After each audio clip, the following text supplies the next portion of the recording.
আসসালামু আলাইকুম এভরিওয়ান।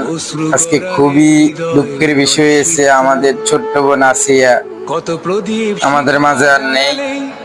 সে দুনিয়ার মায়া ত্যাগ করে চলে গেছে। ইন্না লিল্লাহি ওয়া ইন্না ইলাইহি রাজিউন। আমি প্রথমে দোয়া করব তার জন্য, আল্লাহ যেন তাকে জান্নাতুল ফেরেশতা দান করেন, আল্লাহ তাকে জান্নাতুল উচ্চ মাকাম দান করেন। আমি চিৎকার আজকে পুরুষ হিসেবে লজ্জিত।